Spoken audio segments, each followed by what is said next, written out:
नमस्ते। तो आज की वीडियो में हम लोग देखेंगे कि योग करने का सही स्थान क्या है। योग घर के भीतर करना चाहिए या बाहर करना चाहिए। तो इसका एक सही आंसर ये होगा कि हम लोग को ये जानना चाहिए कि योग करने का स्थान कैसा हो। योग करने का जो स्थान है वो ना बिल्कुल ओपन होना चाहिए और ना बिल्कुल क्लोज होना चाहिए। वेल वेंटिलेटेड होना चाहिए, वहाँ एयर का सर्कुलेशन होना चाहिए।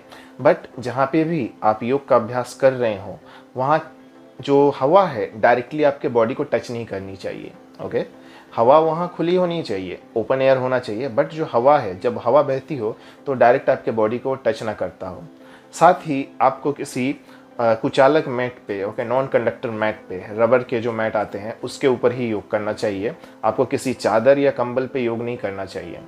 आपका जो एनर्जी है बॉडी का, उसका कनेक्शन फ्लोर से कट जाए, ओके, उसे उस तरह के मैट को आपको यूज़ करना है योग के अभ्यास के लिए। और जब भी आप योग करें तो पूरब की तरफ आपको फेस करके करना चाहिए या उत्तर की तरफ फेस करके करना चाहिए। आपको अपना फेस दक्षिण या पश्चिम की तरफ नहीं करना चाहिए योग अभ्यास के दौरान। इसका कारण है कि जब हम लोग फॉरवर्ड बेंडिंग करते हैं तो उसे पश्चिम उत्तानासन कहते हैं। ओके, ध्यान से सुनिए। जैसे हम लोग पैरों को सीधा कर लिए, सामने फैला दिए और सामने को झुके तो उसे पश्चिम उत्तानासन कहते हैं। तो उसका नाम पश्चिम उत्तानासन क्यों है? क्योंकि हम लोग फेस किए हुए हैं पूर्व दिशा की ओर और हमारे पीछे है पश्चिम दिशा। जब हम लोग फॉरवर्ड बेंड कर रहे हैं तो पश्चिम उत्तान, ओके, पश्चिम भाग को हम लोग तान रहे हैं, बैक को स्ट्रेच कर रहे हैं। तो इसलिए हम लोग जब भी योगा करते हैं तो पूरब की तरफ फेस करके करना चाहिए, जिस तरफ से सूर्योदय होता है।